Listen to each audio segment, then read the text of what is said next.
तो दोस्तों ये बात तो हम सभी लोग जानते हैं कि डोनाल्ड ट्रंप के कार्यकाल से ही अमेरिका की तरफ से डायरेक्टली इनडायरेक्टली F-35 का भारत को ऑफर जरूर दिया गया। और पहली बार ऐसी खबरें निकल कर आई एरो इंडिया 2023 में, जब अमेरिका की तरफ से खुद इस बात को कहा गया कि जी हाँ, भारत के साथ F-35 को लेकर बातचीत तो चल रही है, लेकिन वो बिल्कुल ही प्रारंभिक चरणों में है। कहने का मतलब यहाँ पर किसी तरह की कोई बड़ी डेवलपमेंट तो नहीं निकली थी कि F-35 भारतीय वायुसेना के लिए खरीदे जाएंगे, लेकिन बात जरूर शुरू हो चुकी थी, चाहे फिर वो शुरुआती चरणों में ही क्यों ना हो।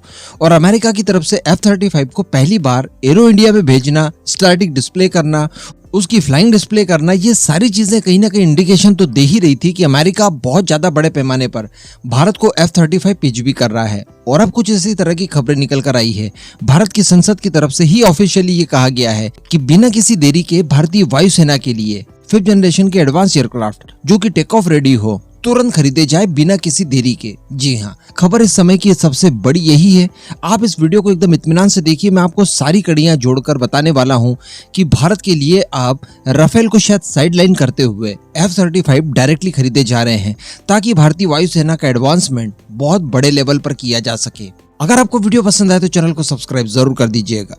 तो दोस्तों, फाइनेंशियल एक्सप्रेस का ये आर्टिकल पढ़ सकते हैं, जिसमें डिफेंस पार्लियामेंट कमेटी ने सरकार से ये पूछा है कि लड़ाकू विमानों की खरीद को लेकर इतनी ज्यादा देरी क्यों की जा रही है।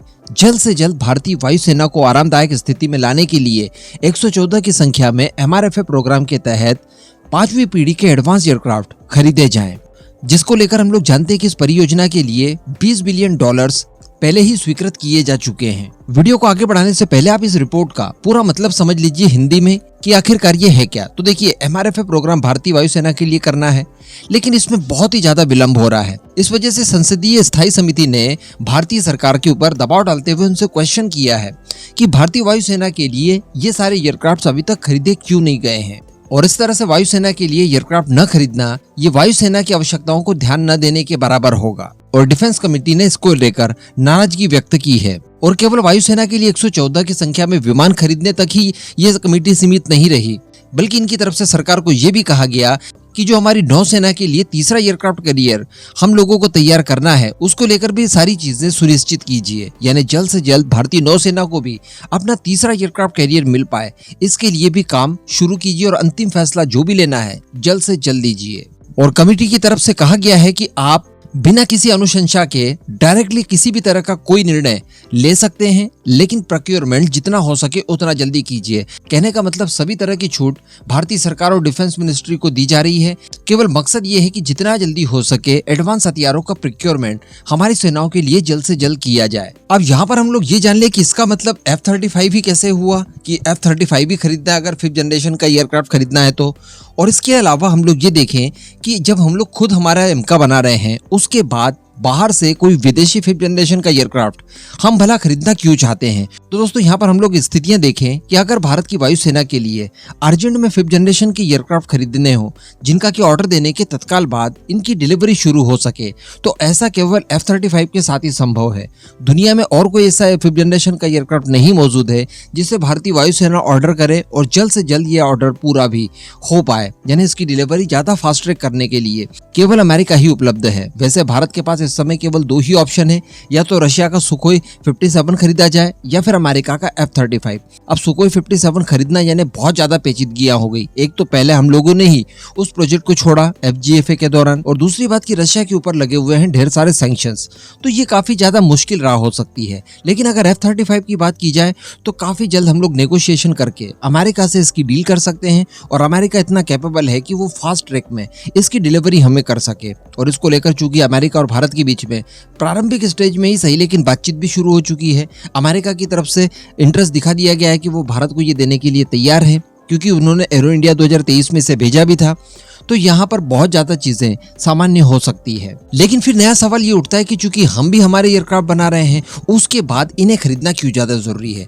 तो सबसे पहले तो यहाँ ये देखा जाए कि हम लोग जो हमारे स्वदेशी प्रोजेक्ट चला रहे हैं, जिसमें तेजस मार्क 2 है, इन फ्यूचर हमारे पास MCA भी आएगा, और इससे पहले तेजस मार्क 1A 83 की संख्या में आएंगे।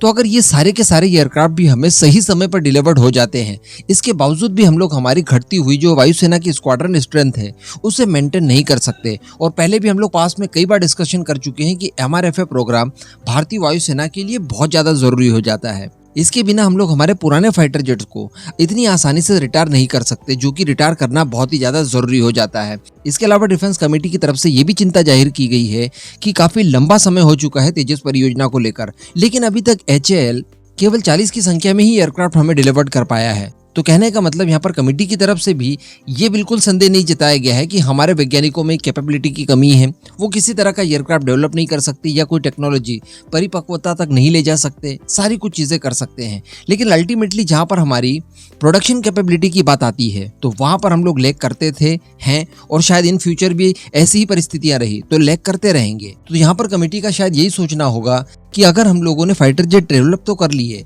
लेकिन समय पर इनका भारी प्रोडक्शन नहीं कर पाए तो समस्या तो हमारी एज इट इज ही रहने वाली है फाइटर जेट होने के बावजूद।